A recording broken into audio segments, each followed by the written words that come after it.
My name is Claire Gomes, and I'll be facilitating the session this afternoon from behind the scenes.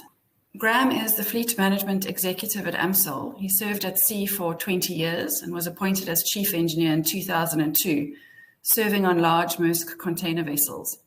He moved ashore to various management positions at SAF Marine, Sea Trucks Group Nigeria, and then Smitter Mandla Marine and later AMSOL, where he's responsible for the well-being and safety of crew and technical integrity of a fleet of 19 vessels. In 2018, in order to enhance his ability to protect the rights of seafarers and the obligations to protect the marine environment, he completed his Masters of Law in International Maritime Studies through the World Maritime University. Graham is the Junior Vice President at the national level for SIMENA, the South African Institute for Marine Engineers and Naval Architects, and is the Chairman of SIMENA Western Cape. Good morning, ladies and gentlemen. My name is Graham Drayden, and I herewith extend a warm welcome to all of you on behalf of AMSOL to the second webinar in our two-part Marine Emergency Response webinar series. In the last week, the case of a container vessel immobilized south of the Cape Coast and drifting rapidly towards the shore following an onboard fire hit the news. And many of you will be aware of the MSC Katrina, a 12,400 TEU container vessel, about 140,000 GT, 365 meter long by 48 meter wide, a substantial amount of cargo and fuel on board the vessel, and our own SAF Mandla was deployed to go and rescue the vessel, and currently they are on tow to Durban. I think ETA around about the 16th or the 17th at Durban, before everyone will decide what the next step would be in terms of berthing and repairing that vessel. This ongoing case reminds us all of the importance of preparing for the unexpected. In our webinar today, my colleague who also participated in the first webinar, Dave Murray, will explain in more detail the role of the salvor during marine emergencies such as the one involving the MSC Katrina. He is a highly experienced salvor with a good knowledge of the local environment in the salvage area, and the resources and equipment from ourselves make sure that we can respond quickly and be proactive. I've watched with interest as recent debates about the future of the Lloyd's Open Forum, the LRF, have taken place on online forums and on social media. Some have questioned whether this iconic salvage contract is on borrowed time and should be phased out. My colleague and AMSOL legal advisor, Ms. Piwe Kobo, will be walking us through the different types of salvage and emergency response contracts during today's session. We have organized these webinars not only to share specialist knowledge and bring together stakeholders, but also to supplement other important and proactive initiatives across the industry to ensure preparedness in case of an emergency. As a vessel owner and vessel managers, we also realize from time to time the importance of having these facilities to enable us to respond to our own emergencies from time to time. We are pleased again to have many national incident management organizations known as the IMORG members here today, as well as representatives from DOT, the Department of Transport, SAMSA, our Maritime Safety Authority, and TNPA, our National Port Authority, who are critical to driving preparedness together with other stakeholders. Co-chair of the IMORG is Captain Ravi Naika, will join us as speakers of today's panel, and will later in the session, following some case studies, outline the role played by the organization. I therefore invite you to sit back and enjoy the program we have prepared for you today. Thank you. Thank you very much, Graham. Before we introduce our first speaker, we are pleased to share a short video with you about our company and the marine solutions we provide across the region. Marine emergency response is what we are often most known for, but our portfolio of services is diverse and reflects our ability to provide specialized risk-managed solutions for a variety of marine requirements.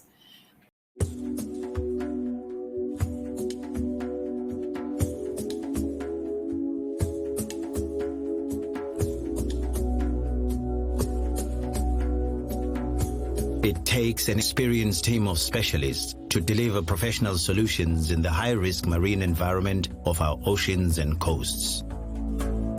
As a trusted partner to clients in the energy, mining, ports, and maritime sectors across the region, AMSOL offers a depth of expertise in underwater, vessel-based, and shore-supported marine operations, meeting international standards in safety, health, environmental protection, and quality. Underpinning AMSOL's growth strategy is an ethos of collaboration.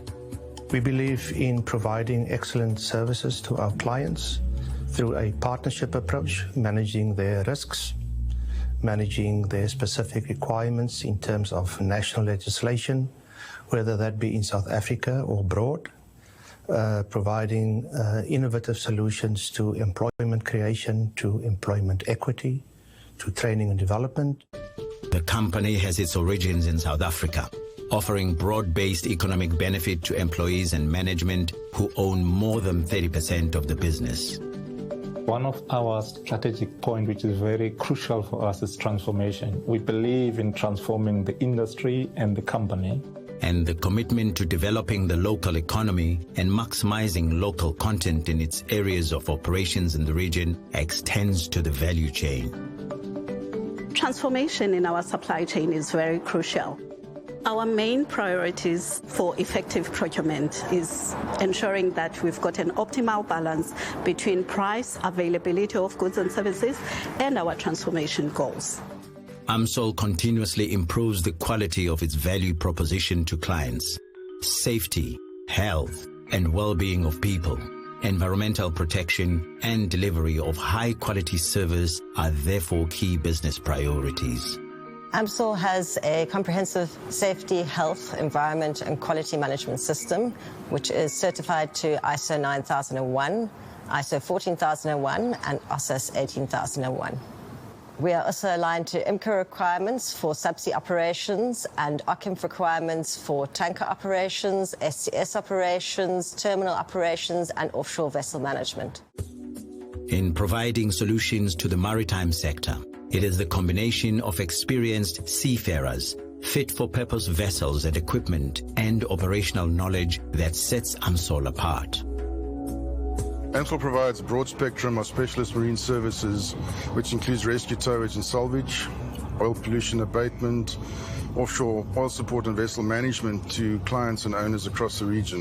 What is really important to our clients is AMSOL's ability to go the extra mile, often under extreme conditions, to ensure continuity of service and avoiding downtime to them, which is critical to their operations. As a member of the International Salvage Union, AMSOL's track record in marine emergency response is supported by experienced personnel, specialist equipment, and an extensive industry network, which is essential during each unique project. We are ready to attend to emergencies at sea within 20 minutes of call-out, and we work with authorities to ensure protection of life at sea and protection of environment. AMSOL's vessel management service entails a partnership approach with the ship owner to ensure that their mandate and operational objectives are met within agreed budgets and timelines. The core of our vessel management focuses around technical management, in particular focusing on skills such as marine engineering. The top 3 success factors for efficient vessel management would be a competent crew on board, there would be an approved planned maintenance system operating on board the vessel, and also sufficient allocation of budget and control for the vessel. Technical management of dry docks, retrofit modifications and special projects, as well as nautical advisory services, are provided by our Fleet Management Services Department, and AMSOL also offers a marine consultancy and advisory service, including marine and cargo surveying. Under pressure to keep port callers on schedule, effective operations are critical to port operators and port authorities, which is why AMSOL offers suitable, fit-for-purpose harbour tags and provides a portfolio of related port marine services. In providing a reliable harbour towage service to our clients and partners, we enable them to keep their ports operating. We also provide pilotage, dredging services and diving support services within the ports. Continuity in the value chain is a key performance indicator in the mining sector, and marine mining operations as well as related logistics and transportation of mined cargoes have unique offshore support requirements. AMSOL provides a turnkey solution to the diamond mining market. The service is critical to ensuring continuity of the logistics chain. The company also manages specialist cargo transshipment operations inshore, import or offshore.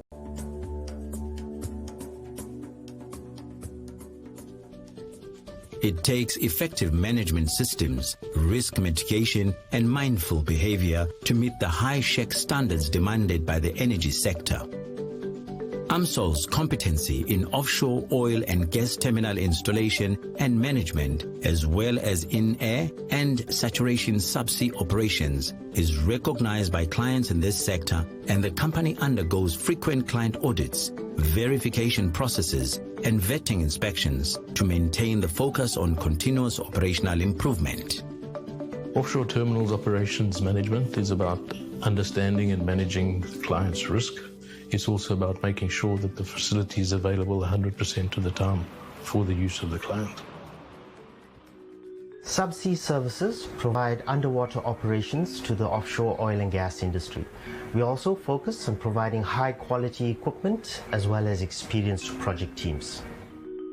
The company is a specialist in oil and gas transportation and transfers, inshore, import and offshore, including via ship-to-ship transfer and delivery by tanker and barge.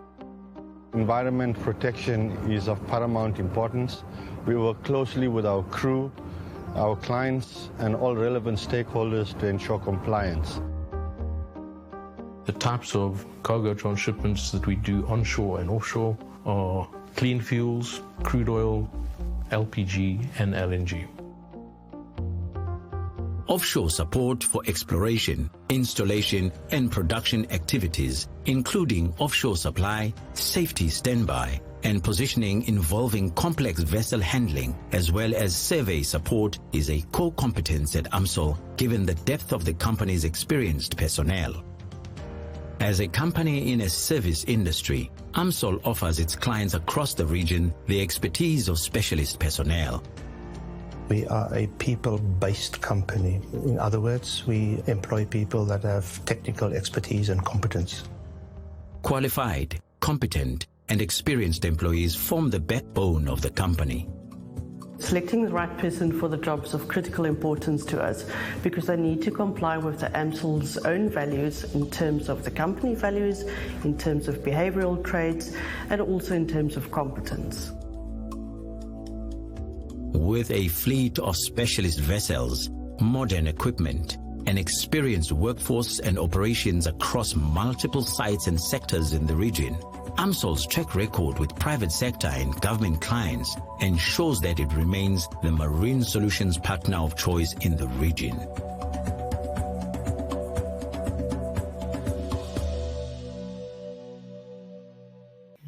Dave has a career in the maritime industry spanning some 40 years. He served in various commercial roles in Penta Marine, Penta Marine, Mandla Marine, and now AMSOL, and has a specific focus on offshore marine services, which includes towage, offshore supply and support, vessel management, salvage, and emergency response. He's usually the voice you'll hear on the other side of the phone if you have a vessel in distress in the early hours of the morning. and he's also a passionate rugby and cycling supporter. So Dave, over to you. I'll give you control of the presentation. Dave will be leading us today in a presentation on the role of the salvor. So we're going to cover the role of the salvor. It has been pretty crazy over the last 2 or 3 days. In fact, we're running 2 reasonably high-profile jobs at the moment. So I haven't really had a good chance to run through the material. So I'm going to be winging it, and hopefully I have sufficient knowledge of the field. But if not, you're welcome to raise a complaint with Claire, and she'll pull me back into line right quick. So the advantages to involving a salvor, it seems that many people run a mile when the salvors get involved. And often when I give a quote, I'm told we don't want to buy the vessel, we only want to charter it. But I think what many people don't take into account is the investment that we as a company put into having an emergency response capability on the coast, which includes assets such as tugs, the store, which has the equipment in it, and personnel, which all available at the moment's notice. So I think this provides a lot of comfort to ship owners, and I think therefore it needs to be understood that there is a commercial aspect to what we do. But that's what we try and do on the coast, is to ensure that there is that comfort and there is that line into us if there is an issue. And generally, once we do get involved, I think we do provide solutions which are acceptable to those that use us. So we'll run through this quickly. A lot of this is pretty much self-explanatory, so I don't plan to read everything, and I also have limited time. So the advantages, I think, goes without saying. Expertise. If you go down to owners and insurance, we have to have very good relationships with Thelen Machinery insurers and P&I insurers, and through the local P&I and Associates run by Mike Head. Mike Heads, we stay very close to the P&I clubs.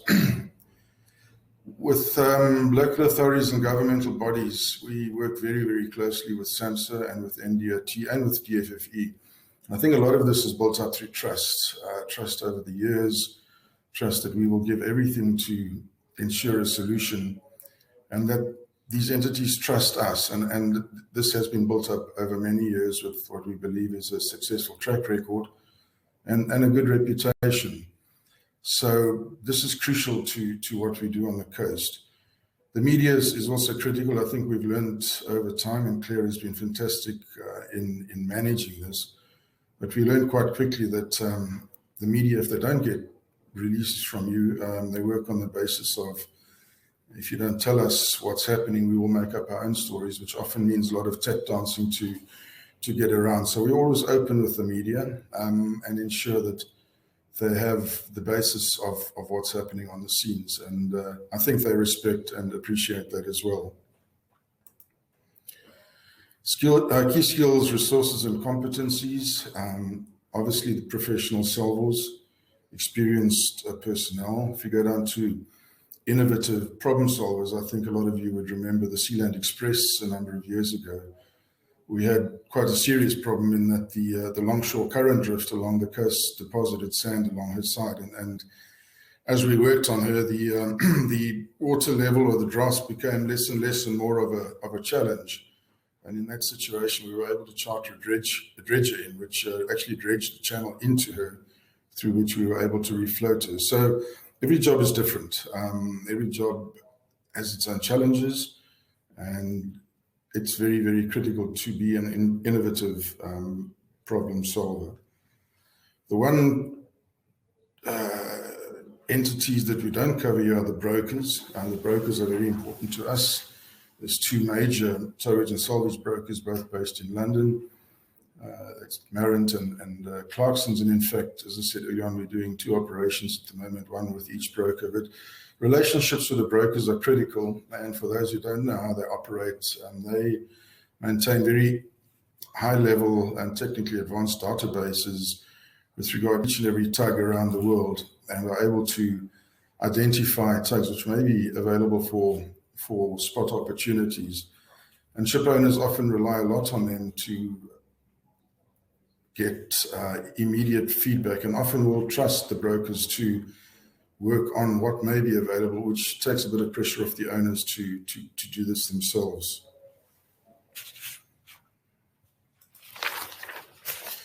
So we're going to run through the salvage response clockwise. So first is awareness, and we'll run through this quite quickly. Awareness, this is quite critical, and I think, you know, everyone that's listening in needs to be able to support us when we're doing an operation, and we really, really appreciate that support. But there's a lot of information which is required at the start, because this is what planning a salvage operation is all about. We would like to send the bare minimum offshore, sort of having knowledge of what's actually happening there. But sometimes the knowledge is very sketchy. You can imagine that sometimes the guys on board the vessel are panicky. It might be a fire. And information coming in sometimes is quite sketchy, which is, I think, the next acquisition on a salvor's equipment list should be a crystal ball, because often you have to read between the lines, you have to fill the spots or fill the spaces. And yeah, sometimes there's so much double guessing which has to happen. I think awareness as well, you know, you look at what's happened with regard to COVID-19, no one expected that. And this has also had a major impact on the ability to respond to salvage operations. A company we work very closely with, being Smith, I know that they had similar challenges getting personnel into Mauritius for the Wakashio operation. And I think eventually had to get the guys in through reunion. So these sidewinders come in every now and again, and it's very critical to be in a position that you can respond quite quickly, because, as I said, every salvage job has a different challenge, and you need to be versatile and agile enough to try and deal with them as best possible. So we have a 24/7 emergency response center. The duty officer on call, I think that's my number. Seems I got the short straw on that. And we have a salvage team on standby, able to go at a moment's notice, including equipment in the store. If you look at the equipment, basically, again, planning has meant that the equipment is designed to be helicopter transportable. So there's no time wasted in trying to minimize the weight on the transport of the equipment offshore. What's also critical is we have a number of frame agreements in place. So if you look at helicopter services, I think, as most people know, there's not a huge amount of available helicopter services on the coast, but we have a frame agreement with the local company, which means that when you charter in a helicopter, there's no time wasted in negotiating rates and putting, which is an extensive contract, into place, because there's a lot of risk. And, you know, having that you can just press the button and get the helicopter on the move as soon as possible. So the next one is assessment. And again, as I said earlier on, this is quite a difficult one, because you need to assess the situation without at times having much knowledge. And you can see here, one of the major issues is political situations in the country, which often isn't taken into account. Sometimes this is volatile, and our salvage teams need to be protected and covered with regard any possible unrest and what they could be faced with when they get on site. Information required. Again, here, cargo manifest, it's a big issue. I think, as everyone's aware, with these massive container vessels, it's almost impossible to have a full cargo manifest. But to a salvage team, this is quite crucial. If you look at the case study we'll do later on, and the Sealand Express, there was a lot of hazardous cargo on board that our team wasn't aware of. On the Sealand Express, it was actually radioactive cargo. On the Jolly Rubino, it was highly toxic cargo. And without being aware of it, it does place our team into a major challenge. However, it's almost impossible to get the completely up-to-date cargo manifest, especially if the vessel has just sailed from a port in South Africa. So there again, you have to read between the lines and obviously plan for the worst-case scenario.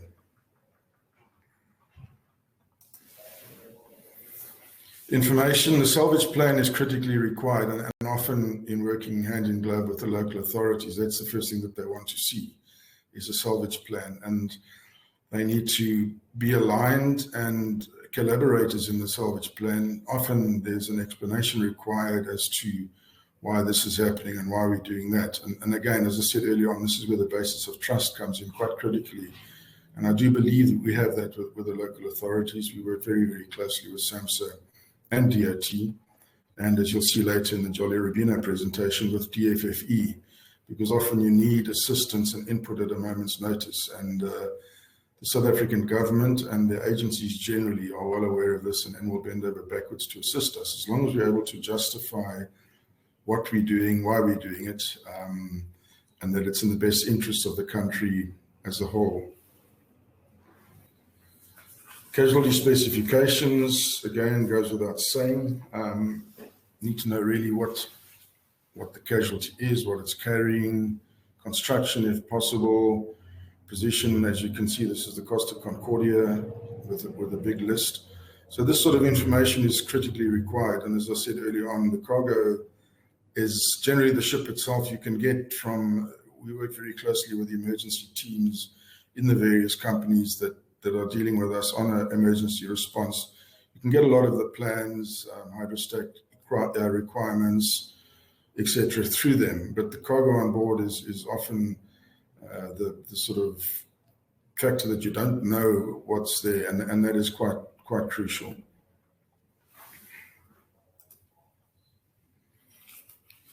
So salvage response, again, vessel types.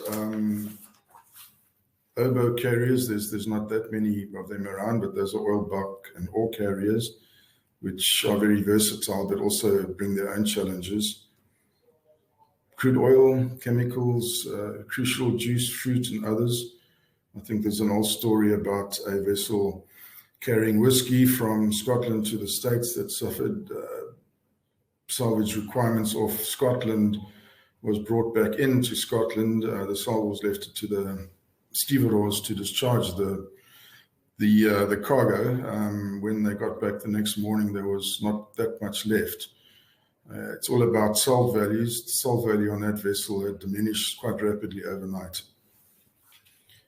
Construction layout, I mean, we've spoken a bit about that. You need that input from the from owners, and this also assists our naval architects in ensuring that they have all the requisite knowledge in place. And often this is required for refloating purposes, the strength on the vessel, the grounding forces, how much you need to take off to lighten her, what you may need to strengthen certain pulling points on the vessel. We'll talk about the Hemi Maru later, where we had to strengthen up the afterdeck to ensure a successful refloat. But this is quite crucial. The power sources, there again, the salvors need to be ahead of the game, because often you don't get those power sources on board. So you need to find out what is operational, what's not operational, even with a dry salvage, as I said earlier, well, in my last presentation, where the vessel is floating. Graham mentioned the MSC Katrina we're doing at the moment. When we got on site, we were unable to make a proper substantial connection because she didn't have power on deck. We'll talk about Dyneema a little bit later. It's been a godsend for salvors, which has assisted us. So we're towing on Dyneema, which has the strength of our main tow wire, but is a lot easier to handle. So it's quite crucial to get this information in.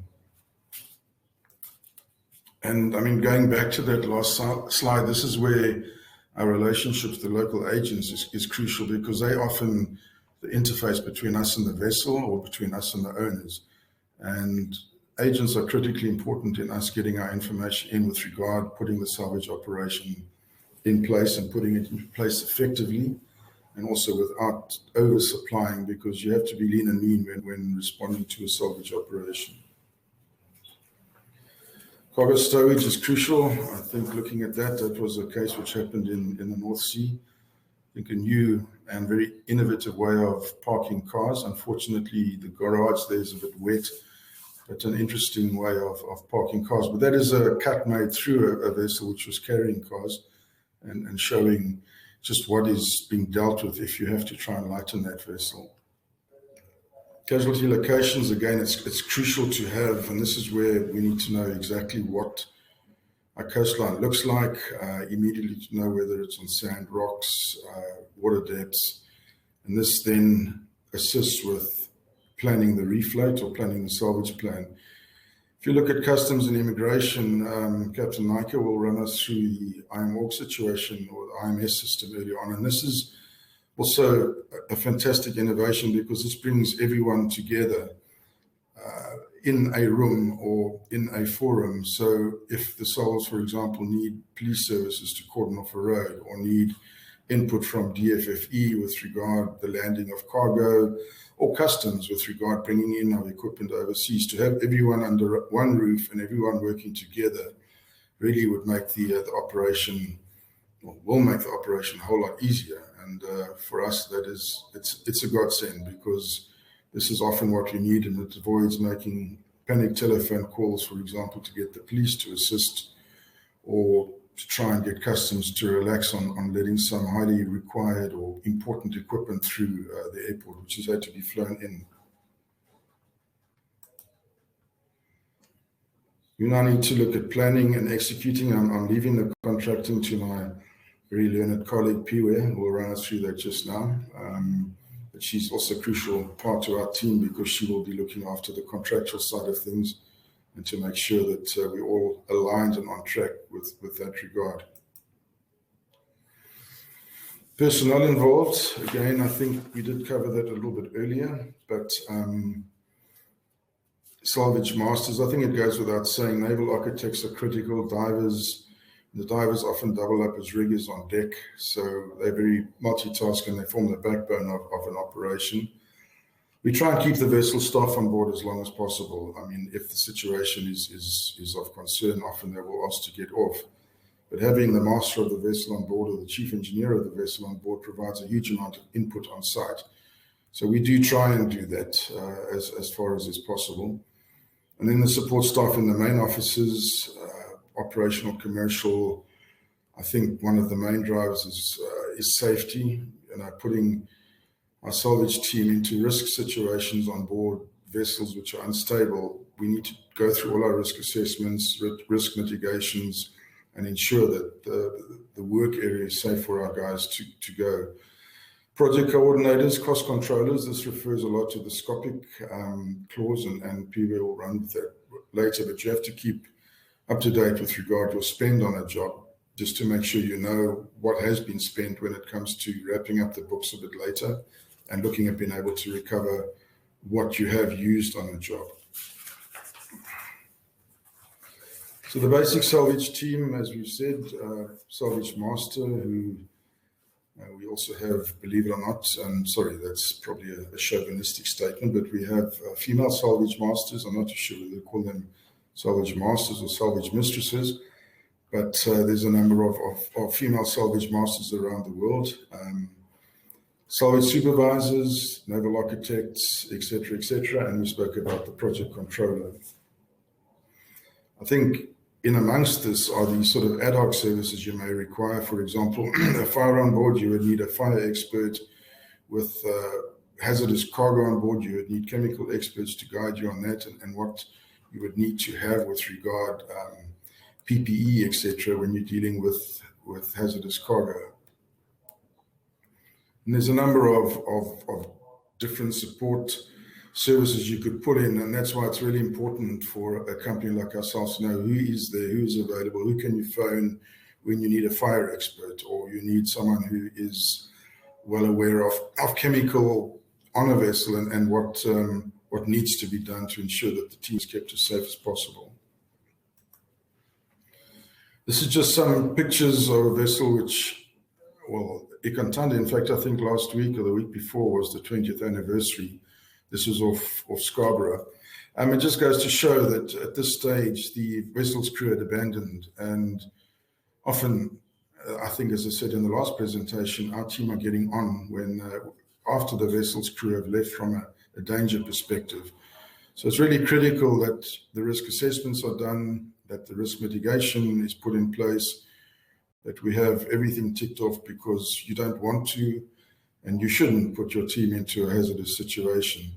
And before they go out there, they need to know that we, who are putting the risk mitigations into place, have their back. And they need to be comfortable and realize that we are ensuring the safety of operations. Assets coast-wise, I spoke about that earlier on. For us to support these assets, obviously, you have to pump quite a lot of finances into them, but you also need to know what is available on the coast at a moment's notice, such as support tugs. We're very fortunate in that we have operations around the coast, up on the South African-Namibian border, Cape Town, and in Mossel Bay, Durban, where we have tug operations, where we have tugs which are dedicated to certain operations there. However, we've got a very close relationship with our clients who generally are able to release these tugs to assist if it's a safety of life, a safety of property situation. Here I think of the Yuan Hua Hu, which happened last year, and we were able to get the Sianda out of Durban just to get down to her to put a line up to stabilize so it was a massive tanker until the ETV got on site and was able to then hook up and tow it offshore. So it's quite crucial, and I suppose part of my job every morning, as I said in the last presentation, AIS is a godsend, or marine traffic is a godsend, but it's also causes us a tremendous amount of headaches because number one, the client can see exactly what you're doing, and therefore you have to be completely honest with him when you say the tug is doing 60 knots, that it should be doing 60 knots, otherwise you get caught out on that. But also you tend to find that a lot of people watch what's happening with the tug, and as soon as she does sail, invariably the WhatsApp lines or the telephone lines go hot with people wanting to know what's on, because everyone also wants to get involved with the support of salvage operations, and they're really good for the country because often when you do something like this, you bring in work for all the subcontractors, and you need to ensure that everyone's kept in the loop. What is also crucial is that we as salvors know what the situation on the coast is and know what other tugs may be around, what other tugs may be in transit, on standby in port, so that if we do need support, it's quite easy to get hold of either the tug owners directly or the brokers just to say, look, this is what's required, what can you assist with? So intelligence is also very, very crucial in this operation. We spoke very briefly early on about the equipment. As I said, it needs to be helicopterable, if that's the correct word. Needs to be like the hoses, ready rigged, able to be rigged under a helicopter. And it's crucial, for example, the Carabobo job that we did with our colleagues at Smith Marine, South Africa last year, to have the equipment ready to go, have a team ready to go, and being able to access firefighting experts. So a lot happens, or a lot has to happen in a short period of time. And again, you need to know, often the job is who to phone, who to make contact with, as opposed to being a complete rocket science job, because you need to know where you get your support from and who you can rely on. This again shows salvage operations are generally crucially required to be supported by helicopters. As I said, we have a frame agreement with a local company that's able to provide services on a push-button basis because everything's in place, contracts, frame agreements, etc., plus the rate. So that's all agreed. And when we need a helicopter, again, if you look at the Carabobo, and there was a vessel of Cape Town last year, which was taking water, and we were able to mobilize the helicopter probably within 30 minutes to an hour, which is crucial. As I said as well, in a grounding, the first 24 hours of a grounding are critical, but in a fire or something like that, or a vessel taking water, probably the first 2 or 3 hours are critical. Salvage response again, as you see the top left-hand corner, there are, and again, our colleagues at Smith in Holland have access to these massive cargo-carrying aircraft. And I know OSRL in Southampton as well with pollution gear. And generally, these aircraft can be made accessible. They're hugely expensive, obviously, but to mobilize equipment out to where it's required at a moment's notice. And this is where you need the support of a system like IMS or the IMORG committee, that you're sitting around a table and you can speak to the customs guys who are in the committee saying, guys, the stuff's on its way, how can we arrange almost immediate clearance through the airport to prevent it from being blocked? So that organization, and as I said, Captain Ika will run us through that a little bit, quite a brief presentation later on, but it is a great initiative, and I think it's completely necessary. So the initial salvage plan is obviously to stabilize the casualty. Weather conditions are crucial. There again, we have a weather routing service, which is on a moment's notice as well, who we can give a call to at 2 o'clock in the morning.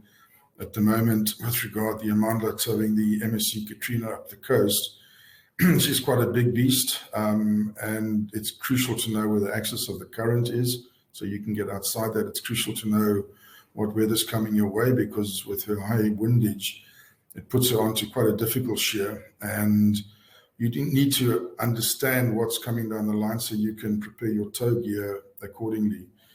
So weather is quite crucial to salvage jobs, and as I say, we do have a weather expert on call that can give us a forecast within probably half an hour to an hour of asking for it.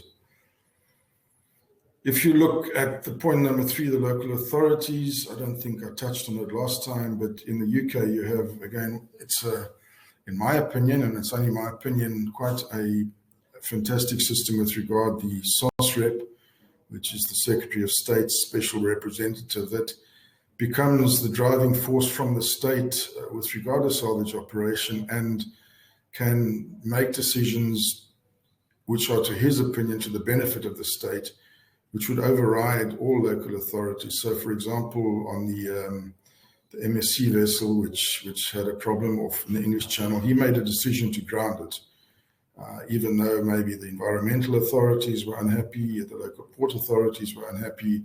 That was his decision.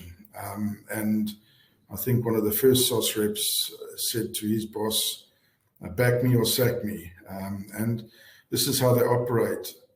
And it takes away a lot of the tensions within the various authorities in the country, where there is concern that should things go wrong, who's going to be held accountable. So, yeah, that I think is a fantastic initiative. I know that it has been considered here, but I think there's a lot of work to go to try and implement that. So really, that's about what I have to say on this. I think we trying to get across here that every job's different. As I said earlier on, we're trying to invent that crystal ball that we can look into to find out exactly what's required when we send people out on a job.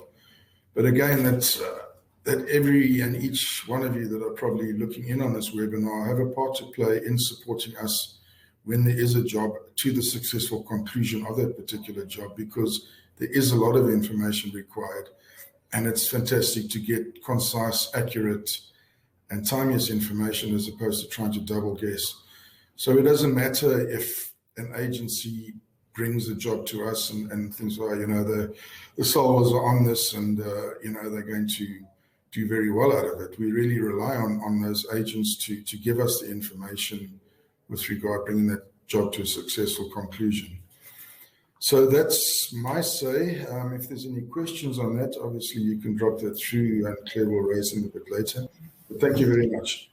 Thanks so much, Dave. That was a very comprehensive overview on the role of the salvor, and it's clear that even though these cases are unpredictable in terms of timing, significant resources and equipment need to be ready and on standby 24/7, 365, including personnel. Piwe Ngobo, my colleague, joined AMSOL in early 2020, I think a few weeks before lockdown, and has been with us since fulfilling the legal advisory role. She attained her LLB and LLM in maritime law at the University of KwaZulu-Natal. She has a master's in maritime law and policy from the World Maritime University and is an admitted attorney of the High Court of South Africa. It gives me great pleasure to hand over to her as she deals with the topic of contracting. Over to you, Piwe. Thank you, Claire. Afternoon, everyone. Today's been a relatively quick day, but I don't know if that's just because I've been nervous for most of the morning to speak to all of you. But as Claire has pointed out, today I will be presenting contracting, and we'll be covering contracts under emergency response as well as wreck removal. Law can be a little bit wordy and sometimes very much overcomplicated, but today I'll obviously try and make it as easy as possible. So wish me luck, and I do hope that you enjoy this presentation. So as stated, I'll be doing contracting. Dave has covered the other steps for us. Thank you, Dave. And so I'm going to head over into what is a contract. So for most of us, we are familiar with what a contract is. A contract is sometimes referred to as an obligationary agreement, essentially meaning that it's an agreement which creates legal obligations between one or two or more parties, in respect of which there's an offer. So an offer to enter an agreement, as well as an acceptance by the parties, which is very important. Your contract can be either an oral or a written contract. However, there is sometimes legislation which stipulates that your contract needs to be reduced into writing and signed by the parties in order to be considered valid. Now, a contract will, of course, cover the scope of work. So what do the parties need to do? And it will also define the legal obligations of the parties. So it's important for everyone that's involved in a contract to clearly understand as well as accept what is expected of them contractually, so that you're able to obviously perform what is required of you. And that will then also tie into the liabilities, your responsibilities, and your rights. So a contract should generally cover all of those aspects. And most importantly, it's important that your contract is valid and that it's considered to be a legal contract in order for it to legally bind the parties.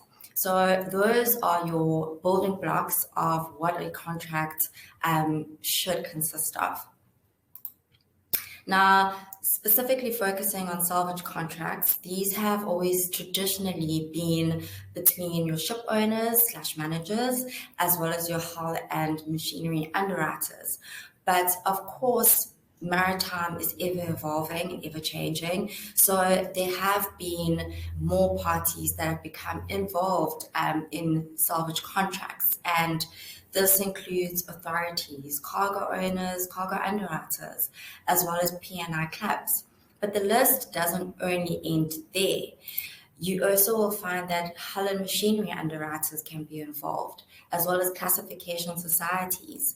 And you'll probably remember all of these parties from webinar 1, as these were covered in that session. But it's amazing to see how the contract traditionally had only started with very few parties. But when you look at the scope of work and also how much the marine sector has grown, more parties are now becoming involved.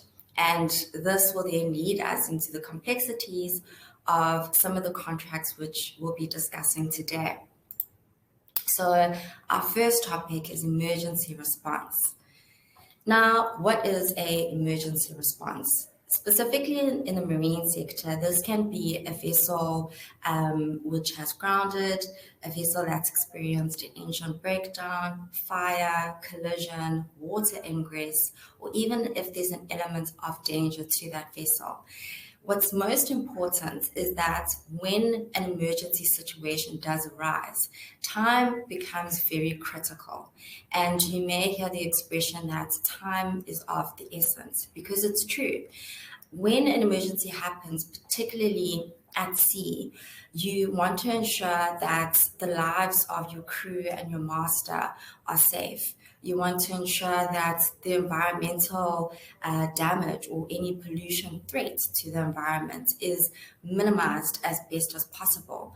So it becomes a huge scope which you are dealing with, and you don't necessarily have time on your side. So you have to act quickly, but also very efficiently. And the salvage concept, I find, is perfectly encapsulated in this classic quote by Bryce on maritime law of salvage, in which it stated, in English law, a right to salvage arises when a person acting as a volunteer, so in other words, without any pre-existing contractual or other legal duty, so to act, preserves or contributes to preserving at sea any vessel, cargo, freight, or other recognized subject of salvage from danger. Now, I love this quote because it perfectly shows you each and every element that you need to prove in order for it to be a salvage. And this actually takes us to the elements. So the first element is that the salvage must be salvage services. Now, you're probably asking yourself, well, what does that mean? Salvage services can incorporate towing, refloating of a vessel, effecting repairs to the vessel, recovery, or even a reclamation of a damaged ship. What's also very important is that the services have to be voluntarily rendered. Now, this means that there shouldn't be any existing or pre-existing duty or an existing contract which requires the salvor to render the salvage services. So, for example, coastal guards, they wouldn't necessarily be considered to be offering salvage services because it's a pre-existing duty that they offer assistance to those in distress at sea. The next element is there must be a marine peril. So there must be a danger which places the property, which can include not only the vessel, but also her cargo, her freight, or her bunkers, at risk of loss, destruction, or deterioration. So in essence, you have to be able to show that the vessel wouldn't have been able to extricate herself from the danger without the voluntary assistance. The last principle is that the salvage must be successful in whole or in part. So this means that there has to be a useful result, which has resulted or contributed to the successful salvage of the vessel. Other elements to bear in mind are also that what kinds of property are actually subject to salvage. Now, yes, it is the ship or the vessel, but this can also include the vessel's cargo, her bunkers, as well as her freight. And the assessment of the salvage values will usually be determined as of the date and the place of termination. If there are any queries regarding the assessment of the salvage remuneration between the parties, then there can either be a settlement, the loft becomes involved, so you would have arbitration, or it can be resolved through High Court. Now, let's delve into what are the specific contracts which we are looking at. Now, emergency response contracts. Most of you probably looking at this photo will identify this as the infamous MV Smart.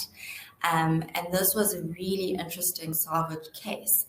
And looking at just the MV Smart, you really do realize the level of expertise that will probably be involved in taking care of such a salvage. You then have to look at the extent of the threats to the environment that will be involved, the personnel that has to be involved. So when you start to list all of the aspects or the items which you need to consider for a salvage job, you start to really understand why it's important that you have great contracts in place where the parties can attend to the job as quickly as possible, but also ensure that the liabilities are well understood. So this takes us to LOF. Now, The Lloyd's Open Form, LOF, is also known as the Lloyd's Standard Form of Salvage Agreement, and it's one of the most widely used no-cure, no-pay salvage contracts. So by its nature, salvage requires a successful result in order to be achieved, and that's usually reflected in the salvage principle of no cure, no pay. The principle essentially provides that there will be no remuneration if the property has not been solved. So this principle then became an essential feature of your standard salvage contracts, and that's why we have this LOF, which gets introduced. Now, LOF isn't the only type. There are other examples, and these include the Turkish Maritime Organization of Salvage and Assistance Agreement, as well as the Japanese Shipping Exchange Salvage Agreement, and last but not least, the United States Navy Salvage Agreement.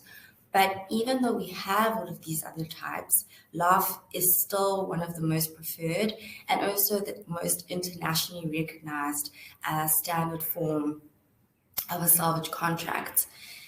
The vast majority of your emergency response services do tend to use a LOF, but you'll sometimes find that with smaller cases, the parties may prefer to conclude a BIMCO standard contract, of course, depending on the nature of the work to be undertaken.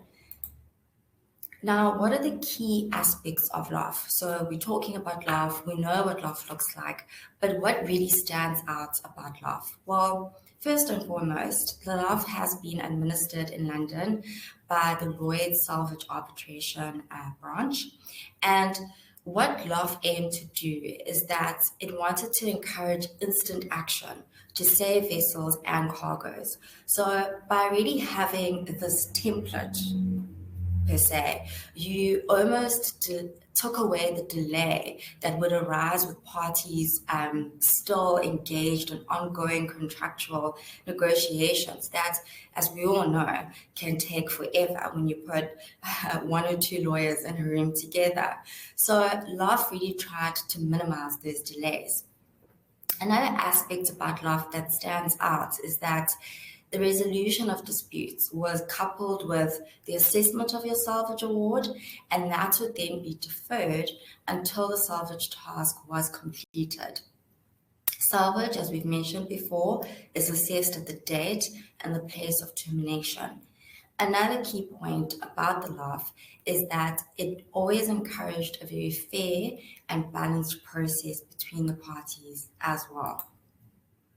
Now, when you think of LOF, you think of two parties. You think of a salvor and you think of an owner.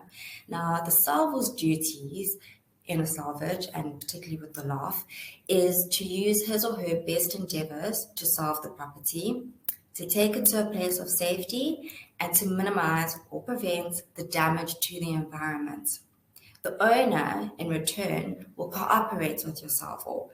He'll accept delivery when reasonable, provide security, and of course, if there's cure, then there's pay. Now, security is quite an important factor, particularly with salvage jobs looking at the magnitude of these projects. So salvors would usually advise of their demand for security as soon as possible after termination. The amount would be reasonable, and that would also be based on the knowledge which is available.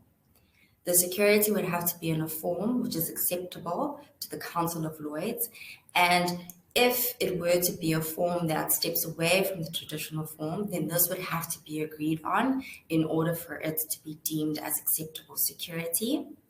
The owners would have to use their best endeavors not to release the property solved until such security has been provided.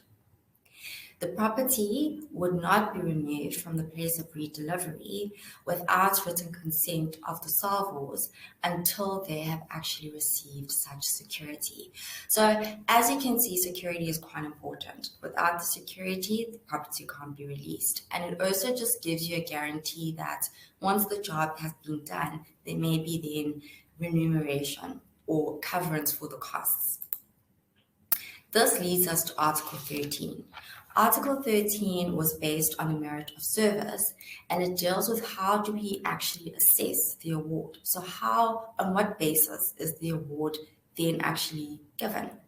And there's quite a long list under Article 13, but these are generally some of the principles. So the first element is the salved value of the vessel as well as other property, so cargo, bunkers, freight.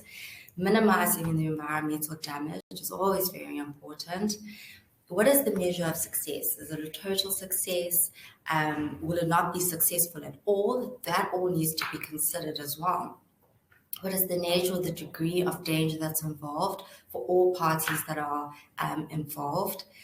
The skills and efforts of the salvor, this will obviously be important, also taking into light the extent of danger, the extent of the actual emergency which is being attended to, the time used and the expenses incurred. This will also link to the types of resources that you may need. This is all very important. Risk of liability. These types of emergencies don't come with very low liability thresholds. So that needs to be considered. The promptness of the services rendered. We're dealing with an emergency. Time is of the essence. Therefore, we need to act very quickly. Alternative assistance. And last but not least, what is the state of readiness of the salvor's equipment? So these are all the factors which are taken into consideration when looking at how do we assess giving an award under Article 13. Now, this now leads us to Article 14.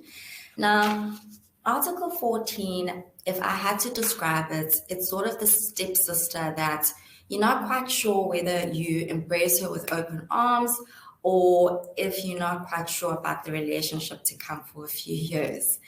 Now, special compensation was essentially obviously introduced with this no cure, no pay principle.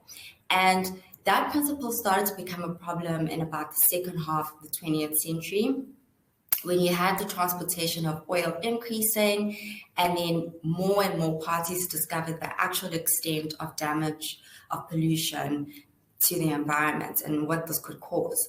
So the salvage of such tankers would then be very expensive to carry out, and the residual value would usually be quite low, which would make the operations uneconomic. But all too often, the problem was also exacerbated by other elements. For example, perhaps governments intervening in the completion of the service by refusing to grant a place of refuge. So this meant that the no cure, no pay principle was affected, because you would then have no cure, which would mean in turn there'd be no pay. So this would be despite having this high salvage expense. So to encourage the salvor to go to the assistance of such ships, you then had the Salvage Convention, which ameliorated the harshness of this age-old principle of no cure, no pay, by introducing Article 14, which then came along with this new concept of special compensation. So special compensation was then introduced into the convention, where it allowed for salvors who had failed to earn a reward in the usual manner to still be paid. And it was then incorporated into English law in terms of the Merchant Shipping Act of 95. Now, compensation consists of the salvor's expenses up to about 30% of those expenses if, due to the efforts of the salvor, the environmental damage has been minimized or prevented. Out-of-pocket costs, which have been reasonably incurred by the salvor in the salvage operation, and a fair rate for the equipment and the personnel actually unreasonably used would also be factored. However, special compensation can actually be denied or reduced in certain cases as well. So as an example, if the salvor has been negligent or perhaps has failed to minimize the environmental damage or the threat of pollution to the environment, then maybe special compensation in that example could be denied or reduced. So to kind of deal with some of the issues that Article 14 then actually sort of came about, is you then had SCOPIC. So Article 14 really, it was designed obviously with best intentions, but in practice, it actually turned out to be a little bit cumbersome and also at times quite expensive to operate. So in some instances, you would have salvors that would then be discouraged from attending to casualties because of the difficulties of Article 14 and trying to get the special compensation. So it was brainstormed, and SCOPIC then obviously came about. And SCOPIC, as we know, it is a special compensation P&I clause. Now, SCOPIC can be invoked by the salvor at any time. However, there are financial penalties if SCOPIC is invoked in inappropriate circumstances. With SCOPIC, remuneration is based on pre-agreed tariff rates. There's no requirement to demonstrate that the existence of pollution threat for a geographical area. And interestingly, the Lloyd's Open Form, LOF, was the first version that actually included a SCOPIC clause. Now, SCOPIC, as much as it's sort of being introduced, but necessarily still has the same effect as Article 14, it's a very big clause to almost dissect, and it is quite difficult to digest at times, but it has also offered salvors a little bit of assistance. So when do we invoke the SCOPIC clause? So when the salved value is insufficient to cover the cost of the salvage operation, this is when the SCOPIC clause will generally be invoked. But what is the salved value? So the salved value will be four principles. It will be the value of the vessel and or cargo. It will be the damage to the vessel and or cargo, the cost of repair to the damage, and the expectations of success. So those will all be factored into determining the salved value. What will the cost be? So the cost will generally consist of the salvor's equipment and or personnel, maybe any tugs or additional support that may be needed by the salvor in order to carry out the salvage operations. Another factor which falls under cost will also be the duration of the salvage operations. So in other words, how long does it take us to successfully complete the operations? So in South Africa, we've seen a fair share of salvage operations, from the MV Smart to the Cleopatra Dream, to the United Stars or the Roxana Bank. There are quite a few great examples that we have seen on our own shores. So the United Stars is a nice case because it actually sets out one of the important elements of what is a salvage, and that is that the assistance must be given voluntarily. Now, the image, of course, is not of Cleopatra Dream, but that was actually one of the tugs that assisted in the salvage operations of the Salvage Dream. The Cleopatra Dream as well is another interesting case. In this one, the vessel and her cargo were in distress, and the vessel was in danger of grounding at the time that the services were rendered. What was interesting about this one is that the court actually found that the appellant had acted pursuant to a statutory and lawful duty.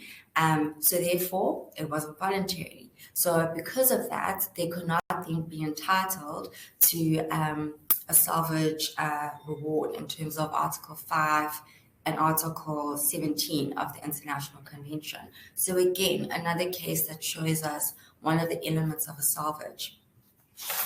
Roxana Bank is a much older one. In about 2002, this vessel was actually in danger of colliding with an oil pipeline, and then she was towed out to sea by another vessel. And in this one, the Supreme Court of Appeal basically held that the operator had the power to control the disposition of the vessel and bore the risk of the loss of the vessel during the course of the salvage operations. In that case, the court then found that the operator was actually entitled to, in law, to a salvage award in respect of the salvage services which were then rendered to the vessel. So, as I said, Article 14 for some people is considered a bit of the ugly stepsister. So P&I clubs, they weren't necessarily very warm on the idea of Article 14 because it must be understood that for a very long time, salvage awards were generally paid by your property underwriters, so ship and cargo. But then when Article 14 came along, it then shifted to become the responsibility of your liability insurers, so your P&I clubs, who now had to cover this compensation. And P&I clubs for a long time then weren't really involved in that expense, and they were a little bit unhappy with the new provisions, which actually also meant that they were involved in salvage a little bit more for the first time. The other issue was that they had no control over the salvage operations, and they didn't really have a choice in the salvo that would be involved.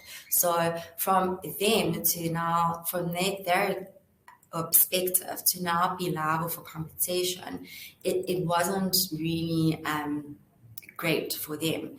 You then also had the House of Lords who ruled that, well, special compensation can actually be payable long after the actual threat of pollution has passed. And special compensation can also be awarded where the threat to pollution is actually quite minimal. So looking at this from a P&I's perspective, Article 14 wasn't exactly the most favored article. But it didn't just mean P&I clubs were a little bit hesitant about Article 14. Salvos were also a little bit unsure about the article. The right to special compensation was actually limited to coastal waters. Profit element wasn't actually included under the fair rates. You also had difficulties in how would you enforce a claim for special compensation.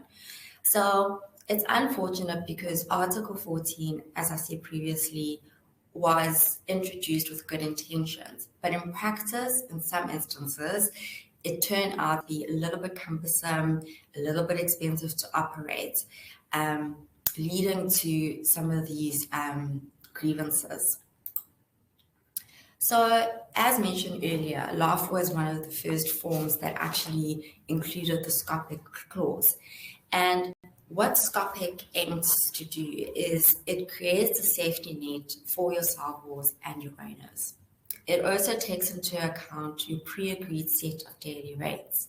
So looking at the personnel that will be required for the operation, the equipment that's required, as well as craft and uplift.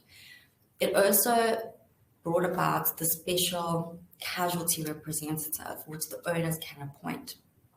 So it, in a way, tried to create the safety net for your salvors where you could ensure a minimum payment in difficult cases, which then ameliorated the harsh principle of the no cure, no pay, which we've seen earlier.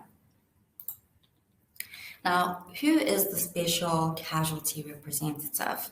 So the special casualty representative is appointed by the ship owners from the SCR panel, and That panel consists of members from a group consisting of representatives of the International Group of P&I Clubs, the International Salvage Union, the International Union of Marine Insurers, and the International Chamber of Shipping. And this is actually called the SCR Committee. The SCR will perform the functions of the ship owner under the scopic clause. Their primary duty is to use their best endeavours to assist in the salvage of the vessel and the property on board that vessel, and in order to prevent or minimise any damage to the environment. It must be understood that the SCR is not the club salvage or wreck removal consultant, but they are more of a surveyor that keeps the scopic expenses under close and constant review. They also play a duty to obtain sufficient information from the salvage master of the vessel and others to enable the SCR to calculate remuneration due to the salvor under the scopic clause. And on your larger, more complex or high-profile cases, it's generally found that an SCR that has been a former salvage master is usually preferred. Another interesting fact about your salvage, your special casualty representative, is that they are obliged to also report, observe, and consult with the salvage master, but they may not attempt to direct the actual salvage operation itself. So this now takes us to the LOF and scopic termination. So as some of you know, under LOF, the salvor and the owner both have the right to terminate the salvage service. This is if there's no prospect of a useful result, which would then lead to a salvage reward. Previously, salvors had no contractual right to terminate the contract. So you then had clause 9, which was then slightly amended under scopic, and this tried to clarify the salvor's right of termination. The salvor had the right to terminate his services under both the scopic clause as well as the main salvage agreement in certain specified circumstances. However, it's also critical to note that there is a clause 9, subsection 3, where the termination of scopic will actually only be valid if the salvor has not been restrained from demobilizing his or her equipment by government, local, or port authorities. So this then also means that for as long as he or she is actually restrained, there will be technically payment to the salvor. So yes, as long as they've exercised the right to terminate their services, great. But be wary that they haven't been restrained from demobilizing their equipment. So what are some of the myths? Now, LOF, yes, it's existed for quite a few years, but there are some myths that still stand in terms of LOF. So one of the first ones is that scopic is always included and available in the LOF 2011. Now, this is incorrect. There is an option on the face of a LOF, and if the correct word is not deleted, then scopic is not incorporated and only Article 14 remains with regard to the special compensation. Another myth is that if the salvor fails to invoke scopic, then he can rely at a later stage on the provisions of Article 14. Again, this is not correct. Once the scopic option is taken, in other words, incorporated into the contract, whether invoked or not, then scopic will take the place of Article 14.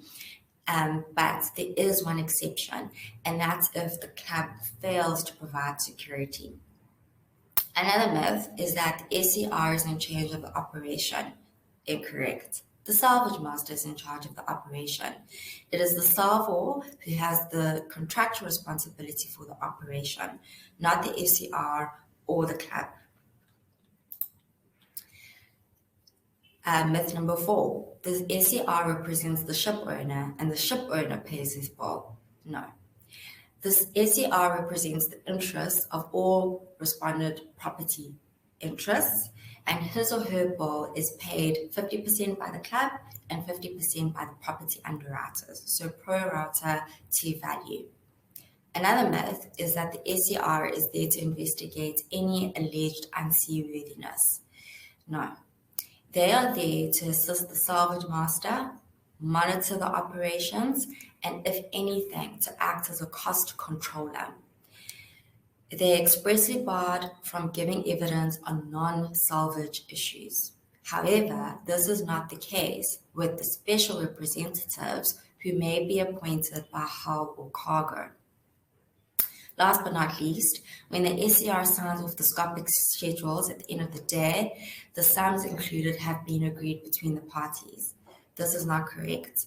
The SCR has merely agreed that the equipment, men, and materials are on site.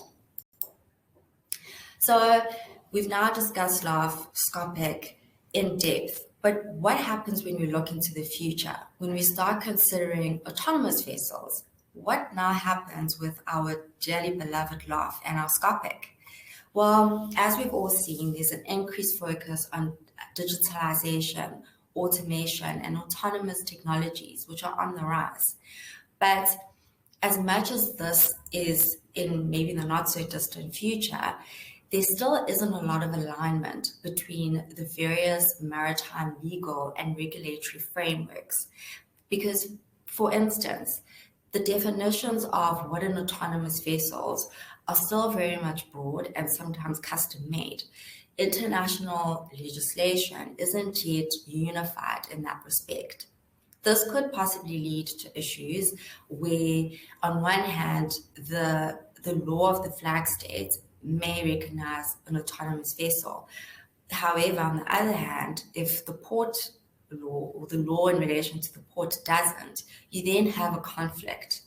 And this conflict will also be seen throughout, where you then deal with salvage operations, because we now still have the very traditional role when it comes to the crew and it comes to the masters. How is this to be navigated? And this is still very much a question for everyone. Around the master's obligation, it could be more challenging if you consider a vessel that has an autonomy degree of a 3 or a 4, where there isn't crew and there isn't a master on board, and the vessel is operated ashore. Does that mean that the individual, the company ashore now fulfills the obligations of the master?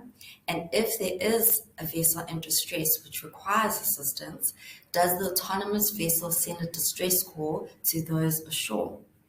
It's very unknown. The same with crew. Generally with the salvage operation, there's various equipment which is required. Now, are autonomous vessels to be designed with such equipment readily available?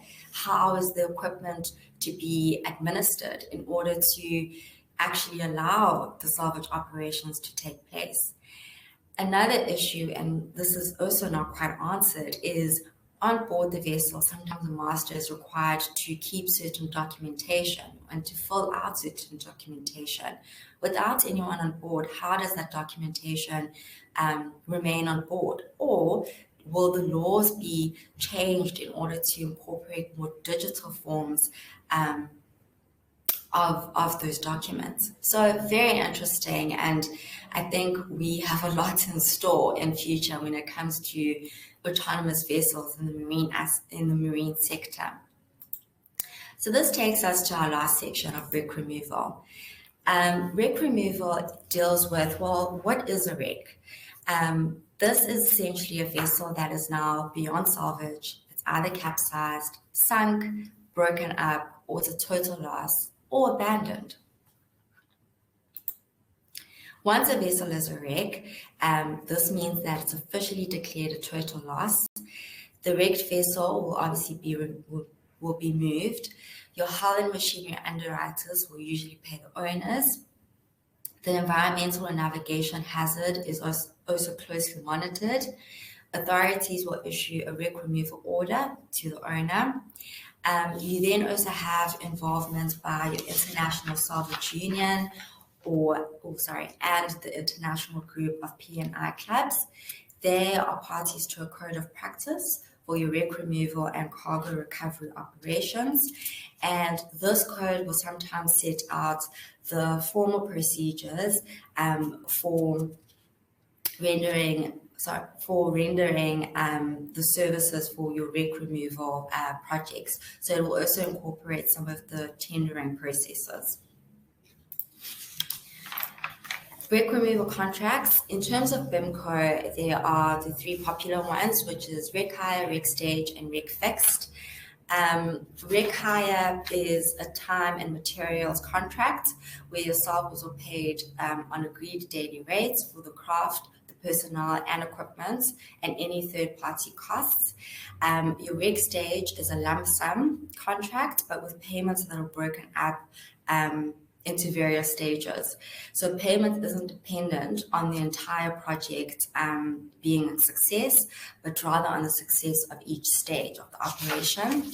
The last one is the wreck fixed. This is similar to a LOF contract whereby the salvors receive a pre-agreed lump sum upon the successful completion of the salvage operations.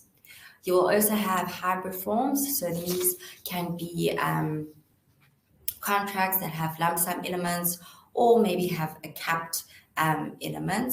There's also an ongoing debate between whether is a clean LOF more preferable to a hybrid form. So hybrid forms will be the contracts that include more commercial terms. It could be more of a pure BIMCO template. So in some instances, parties will usually look at what contract suits them best, but there is an ongoing debate, as we've also recently seen with, well, do we still use the LOF? Is LOF still, applicable? Is it fitted to the more modern marine sector that we now find ourselves in? This is all an ongoing debate. Important BIMCO elements. These are some of the elements that you will find in your BIMCO when you do negotiate the terms. Nothing out of the ordinary. So usually a description of the wreck and the location, the services, resources, permits, delays, extra costs, importantly, liabilities, and oil pollution. Contracts matrix. This is quite nice because it shows you an overview of generally most of the contracts which are involved at the different stages. So be it a LOF form going down all the way to your salvor who may have a tow hire or tow con. You'll also have subcontractors. It's inevitable.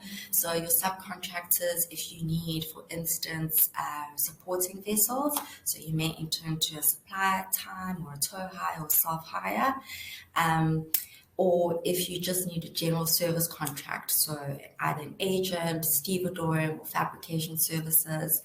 And then if you look at from a daily hire aspect, so under wreckage, you would either have a wreck hire, wreck fixed, or wreck stage. Again, is it a lump sum or is it capped? What actual support do you need? So who are the subcontractors and what will they provide you? So you will look at, well, do I need tugs? Do I need support vessels? Again, supply time or tow hire. If you need a charter barge, charter shearlings. And again, if you need service contracts. So it's not always just one or a singular contract that you will look at. You can actually have quite a number. And it always depends on the legal relationship and the parties involved. So ladies and gentlemen, I hope you are now incredibly knowledged in salvaging and all of the contracts involved. It's been a pleasure. Okay, let's launch into the case studies. They were pretty quick. I don't really have time to unpack them, but I think what we'll cover them in is a particular case and a particular challenge, which shows that every single case is multifaceted. These are just some cases from an international context that our colleagues at Smith Salvage have dealt with. This was a vessel which had a cargo shift, had to be towed into port. Ballasting had to take place, cargo removed to get her upright again. The Ever Given, I think everyone is well aware of that. I still believe it was the excavator that managed to get her off, doesn't matter what other inputs there were. think that excavator guy should have been paid a huge salvage award. But there's a challenge with regard to these massive container ships. If they're not able to be lightened, how do you get them lightened to refloat? So that's in discussion at the moment with the International Salvage Union. It is a big challenge. The New Diamond, I think most of you heard about that. Smith did this off the Sri Lankan coast. She had a main engine and pump room fire. They had to do, they towed her off Dubai, did a ship-to-ship transfer, and then followed that into full tank cleaning, which was quite a big job to enable environmentally friendly recycling, and she was towed to be scrapped. The Wakashio, I think we did cover this very briefly in the last presentation. They did the bunker removal. The forepart broke off. It was towed out to sea and scuttled. And the aft section is now being dismantled whilst we speak. Stella Banner, another interesting case. Believe it or not, this vessel was refloated. Still the record for the biggest vessel to have been refloated.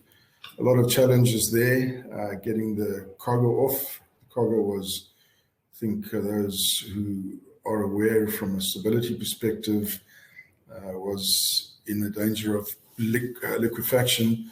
So the lightning vessels were concerned about this cargo being taken on board and possibly liquefying, which would have then put them under risk. But as I said, she was refloated and then taken offshore and scuttled, the biggest vessel to have been refloated internationally to date. Maersk Honam, this is quite a tragic case. A number of people lost their lives in this, including a South African seafarer who a number of us knew. Again, this is misdeclared cargo, which is a big issue at the moment. We discussed it last time with cargo owners trying to do the job a lot cheaper by not declaring hazardous cargo. A big issue here was she was towed to the Middle East. You see at the bottom pictures, the removal of debris was probably the biggest part of the job. It's a concern in South Africa in that do we have the reception facilities? Do we have the ability to remove debris like this? So it's a big challenge that we need to be looking at. Interesting case in this is that the vessel was cut in half just forward of the accommodation. The stern section was towed to Korea, where they had a ready-made forward section which was attached and welded. This took about 8 months and the vessel's trading again. So a very, very interesting job. So these I'll run through quite quickly, just slide by slide, looking at the challenges. So the Hayatou Maru ran aground early as it was Saturday morning. I won't forget it. It's always Saturday, Sunday, or 2 o'clock in the morning. I was watching my daughters play hockey when we had the call. And of course, they always choose the most environmentally sensitive or pristine area to put themselves on the beach. This happened to be on First Beach at Clifton. Rough idea of the specifications: she had fish on board and 90 cubes of diesel, which was a concern. Diesel is of a lighter fraction than heavy, but is more toxic. So it is of a concern. I spoke about where these guys choose to put themselves on the beach. Clifton First Beach, I think everyone from Cape Town knows how pristine it is, and the residents of the area were not really happy at all about having a fishing vessel park herself on their beaches. Poor visibility, that's why she went on the beach. Negligence on board, I'm not aware. I know SAMSA did the investigation, I'm not aware of the outcomes of that, but it's quite interesting that she managed to dodge a number of reefs coming in and parked herself on the beach. It would have taken a huge effort of actually precise navigation to get her there without having nobody on the bridge or whatever the instance was, but somehow she managed to get herself in and park herself. This is just a breakdown of timelines. We won't run through that. So first, as I said on my previous presentation, is ensuring safety of life. This is the crew members coming off. The NSRI on the coast do a tremendous job, and this is where they supported in taking the crew members off. This is her sitting on the beach. The Imandla was brought in to assist, including the North Star, which is a fellow company of ours, or a colleague company of ours, a smaller tug able to get in a bit closer, assists quite nicely with the floating or the deployment of the Dyneema. There you can see Dyneema, I spoke about that earlier on. That's the line from the Aihatsu Maru to the tug. Very easy to deploy as opposed to trying to deploy the tug's heavy wire. It is of the same braking strain as the tug's wire, but it floats. It's very easy to deploy, but it's highly temperamental, so you have to be very, very careful. You get the slightest of nicks on it and it will part. So it's very temperamental. You have to be very careful as to how you deploy it. When she had grounded, the swell actions damaged her rudder stock. That is just a depiction of that. Captain Nike will run through the support services, which now is mandated from an IMORG perspective, or IMS perspective. This was quite difficult for us because we were dealing with governmental authorities on a piecemeal basis to try and get helicopter support, local law enforcement support, because that road just above Clifton was absolutely clogged. And we had to do that directly. Now with the IMORG, where everyone's busy on the same committee, you have that direct contact. We were given access to Camps Bay High School's fields. There you can see the Oryx and the salvage gear, which we plan to move out to the casualty. That again was done through contacts with the local authorities and getting all that in place. This chopper assisted us in transferring gear as well and in deploying the Dyneema to the Amandla. It was very difficult to pump her fuel out up onto the road above Clifton, so we put a staging post in there, which is a big fuel bladder. You can see the preparations being made. It was put in that excavation, and we then ran hoses from the vessel to this and filled it, which made the operation a hell of a lot quicker than actually trying to get that fuel up onto the road with a big head. This is another shot of the bladder. Pumping operation. A challenge on this job, these fishing vessels are not that structurally well put together, and for us to effect a towing operation, and this is where naval architects are critical, was to have a look at what strengthening would be required to put a Smith bracket on the after end and to take her off. So this was some reinforcing done down the after end of the vessel. You can see the guys here working on deck as well in ensuring that there was enough strength to do the refloat. And as I said, naval architects are absolutely critical in giving us these correct and effective calculations. This was the Smith bracket, which we rigged down aft with a chafe chain in there, which the Dyneema was then hooked into. This is the Dyneema being deployed in Cape Town before mobilized to site. As I said, it is very temperamental, and we have to be very, very careful how we deploy it. So this was it being flaked out on the after deck of the Ocean Pride before being taken to site. This was the refloat operation. I think a number of our SAMSA colleagues and DOT colleagues were very happy to see the Amandla being able to take her off. I think we were all relieved as well. It's not often that vessels come off on the South African coast, but this was one of the success stories. The vessel being waved goodbye to, I think that was a very relieved member of SAMSA, if I'm not mistaken. That's a shot of her being towed out to sea stern first. Very difficult operation for the Amandla, towing stern first. Lots of shearing would happen, and she had to come into a really restricted area to give an effective pull. She was handed over to the Ocean Pride offshore, which brought her into port. The journalist made a slight mistake on this, unless the Amandla somehow was miniaturized during the tow voyage, but this was the the Ocean Pride towing her into port. Alongside in Cape Town, end of a very successful operation, much relief, but a very complex operation, and just shows this one how many challenges were faced. And we'll do something similar with a later presentation. Thanks very much for that, and I'll allow Captain Ravi Naika to come in with regard the IMS system and IMORG. AMSOL sit with Captain Naika and his team on IMORG and provide as much support as we are able to. We're very supportive of the situation and what has been put into place, because it will assist tremendously on coordinating and synergies and collaboration on salvage operations going ahead. So Captain Ike is a qualified mariner, 30 years of experience, 22 in the Port Authority.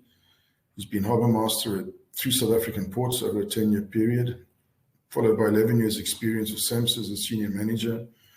He's the co-chair of the interim incident management organization. As I said, we sit on that, and there's a huge amount of people involved in that. And he participates in many national, international forums on matters relating to safety of navigation, maritime security, and environmental protection. So welcome, Ravi.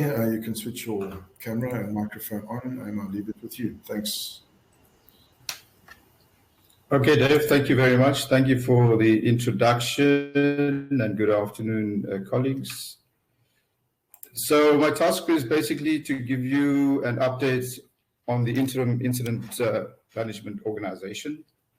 What has been the trigger was the Operation Pakisa of 2014, specifically the oil and gas lab, which looked at having an incident management organization established for the country. But the initial trigger of this is the OPRC Convention of 1990. South Africa became a party to the convention in 2008. And at this point in time, we're in the process of getting an OPRC Marine Oil Pollution Response and Cooperation Bill enacted so that we have an OPRC Act. So the reason why it's called Interim Incident Management Organization, interim purely on the basis that there is not an act that's currently in place, which is the Marine Pollution Act, which we're looking at having that promulgated.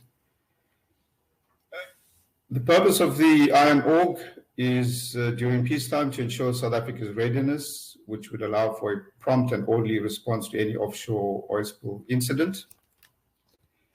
The objectives is to ensure the development of marine pollution prevention contingency plans, national oil spill contingency plans, the National Oil Wildlife Preparedness and Response Contingency Plan, compile an IMS manual, compile an IMS handbook. So yeah, let me continue. So the standard operating guidelines, that's a small working team that's looking at drafting standard operating guidelines. We are aware that there are a number of institutions within the IMORG which have procedures, so we will not be interfering with any of the procedures of a particular institution. The next objective is to establish and maintain national pollution response equipment inventory and verify response equipment availability. And for that, we worked on designing a web-based dashboard. I have a screenshot which I will share with you later on. It is also the intention to establish and maintain national training exercise programs. We need to institutionalize an IMS system, an incident management system. This is a guideline that was provided by the IMO in 2012 in order to handle emergency response in different countries. So the way of institutionalization of the IMS is through training, so that people are properly trained in the different levels of IMS training. That's on the 100, 200, 300, and the function-specific training that is provided. The other objective is to schedule and plan joint joint industry government emergency drills. Thus far, we have completed 4 tabletop exercises. The most recent one was in March of this year, and prior to that was in November 2019. Another objective is to determine the need to conduct risk assessments. Interesting transition was from the B1 working group that was under Operation Pakisa to the Incident Management Organization that took place on the 25th of October 2017. So during the working group phase, the chairmanship was done by the Department of Forestry and Fisheries and the Environment. And in 2017, the chairship changed to Department of Transport with SAMSA as the co-chair and secretariat. I also want to draw your attention to the National Oil Spill Contingency Plan, which the IMO worked quite hard at. And the plan was signed by the DG Transport in December 2020. You would note that it's made up of 2 volumes. It's Volume 1 and Volume 2. Volume 1 indicating a number of sections, and the the underlying blue is the hyperlink of various files that one can use in an emergency response. Then we also have a number of annexures, which is also, in this example, the annexure A of volume 1 is the incident management system manual. Then we move on to volume 2. This is the tactical element of the plan. Volume 1 is mainly the spine of the National Oil Spill Contingency Plan. So volume 2 gives you the preparedness, the response strategies that need to be used, the waste management, financial arrangements, and so forth. This also has a number of annexures. This is also in the format of hyperlinks, so it depends from which organization you are from, and then you can refer to that specific section in case of an emergency and a national oil spill for the coastline. This is a screenshot of the dashboard. It gives you the various resources that we have of the South African coastline.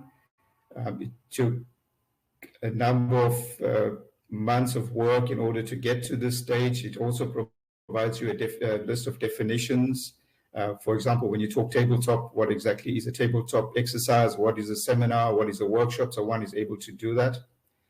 The bottom right section gives you an indication of the different contingency plans. There's 27 local contingency plans, which also comes into effect once there is a spill, depending on which part of the coastline it is. On the left side, it gives you the list of equipment and resources that's available in terms of dispersants, in terms of booms, vessels, etc., etc. So it's a point, click, and you're able to access that information. Through the Benguela Current Convention, we managed to source some funds. So the intention is to have a web-based dashboard together with an application designed to make it at the click of your fingers, you're able to access this information. So that is work in progress. Through the work of the IMORG, we've also come up with the IMS handbook. It's Incident Management System Handbook. And it gives you different color codes. So when you are specifically under the command, incident command function, you know, the white section is the relevant section for you to access. It gives you a whole list of information, what needs to be done, when you need to do it, so you don't rely on memory. And so too, we move into the operations, and then we move into the planning and the logistics and the finance and admin sections. So this handbook, we're also in the process of getting it print ready and then having a number of handbooks for IMORG members. The IMS manual is another document that came out of the IMORG. This gives you the handbook, but in much greater details. So this will also be in a print copy provided to IMORG members in the future. So with regard to the IMS structure, the endorsement of the structure was done on the 25th of October 2016 by the Oceans Economy Ministerial Management Committee. This came following a series of workshops between 2015 and 2016 in finally deciding on the organization structure for, in this case, it's shipping. There's also an organization structure for the offshore oil and gas. So through the workshop activities, it had identified that the incident command functions will be led by the Department of Transport / SAMSA. And then there's a number of command staff functions and staff that will be required: the media liaison, the information officer, the interagency officer, the legal officer, and the incident safety. Then we move on to the operations function. It's also DOT and SAMSA. And then we have the planning function, which is led by Department of Forestry and the Fisheries and the Environment. Under the logistics, we have the National Disaster Management Center. Under the finance and admin, we have the P&I Club. On the top left of the slide, you see the direct command. It means the incident commander together with all 4 functions being deployed. And then the dotted line is a unified command, because we also are aware that in certain instances you would need to have the salvos. For example, the salvos would play a role in both the operations functions as well as in planning certain activities. Then under the logistics, we have Disaster Management Center, and that's made up of local government. There's, I see there was a question regarding the role of municipalities. I'll get to that in the next slide. And then we have under the finance and admin through the P&I, it's also the vessel owner and the ship's agent. So I get on to the final slide. If you look on the top left of the slide, it gives you that photo which Dave also had in his presentation. So initial response that the incident commander would need to effect would be based on he or she would need to prepare response priorities. So looking at that picture, you would get appreciation that one would need to look at the people initially, then the environment, then the assets, then the reputation. It's based on the PAIR principle. So the IMS manual and the handbook would also indicate those levels of priority when initiating a response. Also, if you cast your eyes to the photo, it shows you the sensitive area, and there will be also the elements of the operations that would need to be kicked in. And as you can imagine, it's a sensitive area, so there's going to be a lot of public interest, and how do you manage that? And there's also the elements of pollution. So through the IMS, the response structure that we would look for is initially ramp up, taking this whole scenario in terms of the photo that you're seeing. You ramp up all 5 functions, and then from there you break it down depending on how the situation eases up. Then you start to scale down in the various functions. But initially we want, and through the work of the IMO during peacetime, is to make sure that we have specific representatives nominated for the incident command, specific representatives for the operations, planning, logistics, finance, and the admin. So through the work of the IMO, there was letters issued by the Department of Transport making a request to those various institutions that you see highlighted here on the slide in terms of the names, is that they need to provide us with primary and alternate members that would lead specific functions. So to date, we have in terms of the IMS structure, we have in the region of 90% of these 5 functions that have been agreed upon, and knowing who will be deployed in case of an actual emergency. So from the logistics, so thus far we've had 32 IMO meetings. It used to be since 2017, it used to be on a monthly basis for the December-January period. And since June of this year, as you can see, a number of activities have been completed. The frequency of the meetings have now been reduced to a quarterly meeting. So the last was June. We had one now in September. And through the number of meetings that we've had, we've also took the opportunity of hosting specific interim incident management organization in different parts of the country. For example, KZN, the Eastern Cape, as well as the Northern Cape, and obviously in the Western Cape as well. So one of the requirements and is having those meetings in the various locations is to get a feel for the disaster management centers. So when you look at the logistics function, one of the dependencies will be for a disaster management center to be made available for the incident management command center to be established. Further requirements through the logistics would be, in case of an emergency, would be for crowd control and management, fire services, emergency service, roads and access to equipment. Looking at this photo again, you can see also once equipment is placed on the beach or in the area of the salvage, that equipment can be a soft target for theft. So we would see a dependency on the municipalities to assist with that. In case of any oil pollution on the beach, depending on the level of pollution, there will be a dependency for volunteers to be set up. And also on part of the cleanup, we will be looking at waste disposal sites. We will be requesting information from the Disaster Management Center as to the most likely hazardous or general waste sites that is available. With regard to the salvage, Dave, in his initial presentation, giving you a full rundown in terms of the cycle and what are the priorities and how they go about the activities. You would find that the operation functions would quite often be highly dependent on the information from the salvo in making sure that at the end of the day that you preserve the coastline. With regard to forestry, fisheries and the environment, that planning function has been allocated to DFFE. And then the P&I Club, as you're aware, through the National Environmental Management Act, it works on the polluter pay principles. So the first intention would be to make sure that you identify the owner and the representative so that further action can be taken in resolving the situation.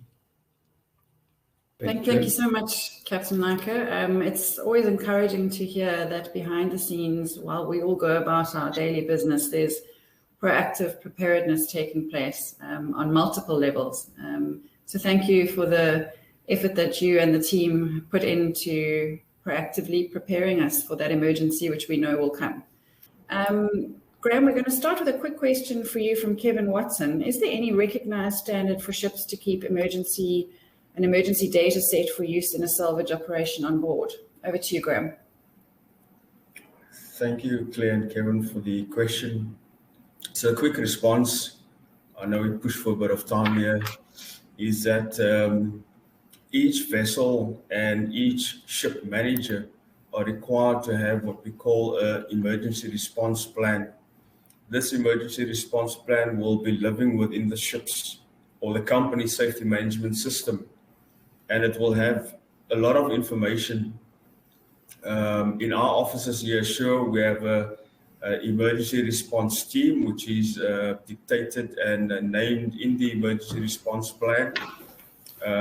We will have a hard copy in the emergency response team's meeting room, as well as on the bridge of the vessel, that has access to various information that a salvo may need, such as general arrangement of the vessel, a fire plan of the vessel, and the emergency escape plan of the vessel, including an abandoned ship plan. The folder or the plan might not physically contain all the drawings, technical drawings that is required, but it certainly refers to the location of where one could find important drawings. And these drawings are, amongst other, but not limited to, for example, a shell expansion plan, sectional drawings of the ship itself, and crucially, critically, the stability booklet, which contains the damage stability calculations, which is critical for a salvage operation. I don't think when the Titanic sunk that they knew where that was, otherwise they may have been able to prevent it. But thank you, Claire. In short, that's my answer. Thanks so much, Graham. Piri, over to you. A great question on limitation of funds. Is there a limit to environmental remediation of a marine protected area or any environmental area for that matter? I.e., is there a limit for funds in terms of the cleanup? Thanks, Claire. So it's a tricky question, because if you look at the regulatory framework, there's obviously quite a lot of different conventions that generally stipulate what applies in terms of environmental damage. So a vessel would usually have oil pollution cover, but of course this can sometimes be difficult if a vessel, for instance, isn't insured. But if it is, that would cover that cost. But also looking at the convention that a country is also party to does have some say-so in it. So for instance, UNCLOS, for example, in terms of that, the country which the vessel actually belongs to, they would be liable for the cost of the environmental damage. But if you look at the Bankers Convention, for instance, that then deals with liability for any pollution that arises from a bunker spill. But in terms of that, your ship owners can actually be exposed to any maximum. It doesn't have a limitation. So you would then incorporate the limitation convention, and that can be tricky because if, say, two parties aren't aligned with that convention, then you could initially have a dispute about what limitation is applied. So there isn't necessarily a fund which covers the cost, but you would almost have to look at various conventions and also whether that ship owner has insurance to try and actually cover the cost. Thanks so much, Piwe. And of course, we know of a number of cases around the South African coast where the vessel was uninsured for various reasons. Dave, we had a lovely question for you as well on what are the basic conditions that decide if a vessel cannot be saved and a decision is made to scuttle her. Some thoughts briefly from your side before we close the session. So not always is a vessel scuttled. Often if she's unable to be refloated, she needs to be cut up on the beach. So that would be a wreck removal order, which has been instructed by the local authority. SAMSO are very pragmatic in that they look at the environmentally sensitive side of things as to, how a vessel could be cut up and the impact on the local environment. And the Jolly Rabina, for a case, they did not instruct a full wreck removal. But it depends on a number of factors when the vessel is refloated. The Phoenix, there was no place for her to go. She wasn't able to go for scrap because she was pretty much, as we say, floating on her tank tops, in which case her double bottoms were no longer. The port would not take her in, and the owners had run for cover. There was no insurers, so there was very little choice on that. So, that's one of the reasons. One of the other reasons, as I said, it depends on the structural issues of the vessel, and ports are not prepared to take her in because it provides too much hazard with regard to the possibility of sinking in the channel. So there's a number of reasons which need to be taken into account. Claire, if I can just have 1 minute, just to finish off on a humorous story, it probably ties into both what Graham and Piwe had covered. On the Jolly Rabina job, one of the challenges was that the lighter fractions of the oil had burnt off. There was temperatures of up to 800 degrees Celsius on that vessel. And we had to almost get rid of the sludge, which what is called a super sucker. And many might be aware, but we suffered a tremendous problem on that, and that we had a helicopter crash. But luckily, it was initially we were okay. The officer's emergency response plan, as Graham spoke about, was activated. We came in here. There were 16 people on board, and we ticked off each and every name as we went through it. Unfortunately, by the end of the day, there were 15 names registered. And although we had almost come to the conclusion that we'd lost one person, it was bittersweet in that 15 people were rescued.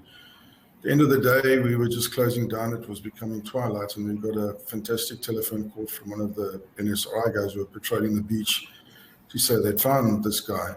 The story behind it was that he'd come down from Johannesburg to operate the Super Sucker. He'd never been on a helicopter in his life. He'd never seen the sea in his life.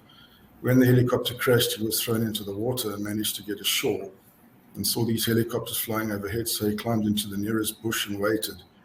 Eventually, when the helicopters disappeared, he came out, and one of the NSRI guys saw him there. And he said that he saw these things flying around in the air. He'd been on one once, and it had crashed, and he was never ever going on another one. So he waited for them to disappear before he came out. But that just shows, one of the humorous side of a salvage operation after you face with much challenges. So thanks very much for that.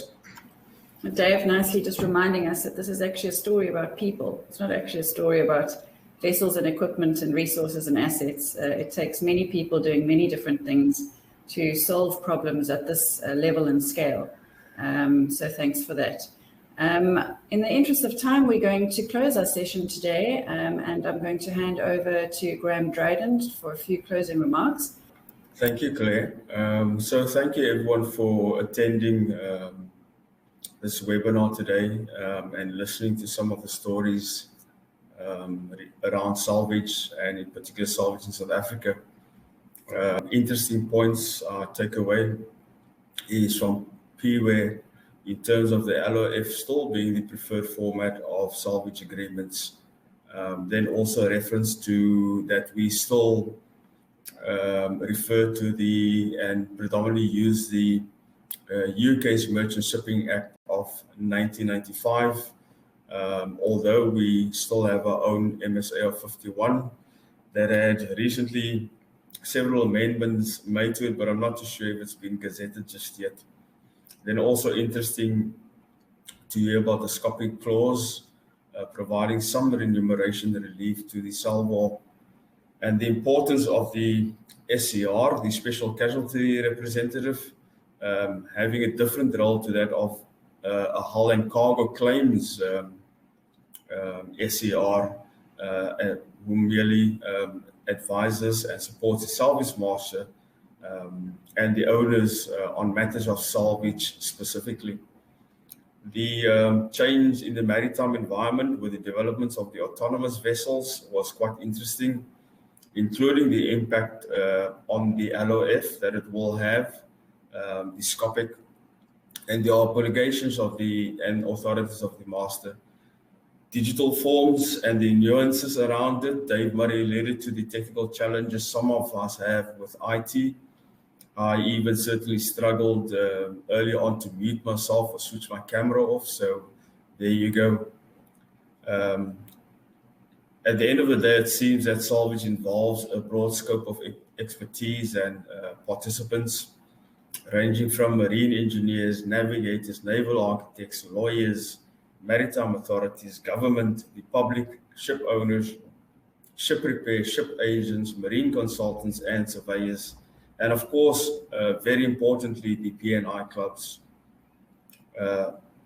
Then Captain Ravi Naika gave us some detailed explanation on the objectives of the IM.org and the comfort that we have in that we actually do have a national oil spill contingency plan signed by the DG of Transport in 2020. So once again, in closing, thanks to all the attendees for investing the time in expanding their knowledge and understanding of marine emergency responses, keeping our beaches clean, keeping our oceans alive with fish and food. Thanks to the Maritime Review Africa and Colin Jacker for the use of the Webinar Jam platform. It certainly worked well.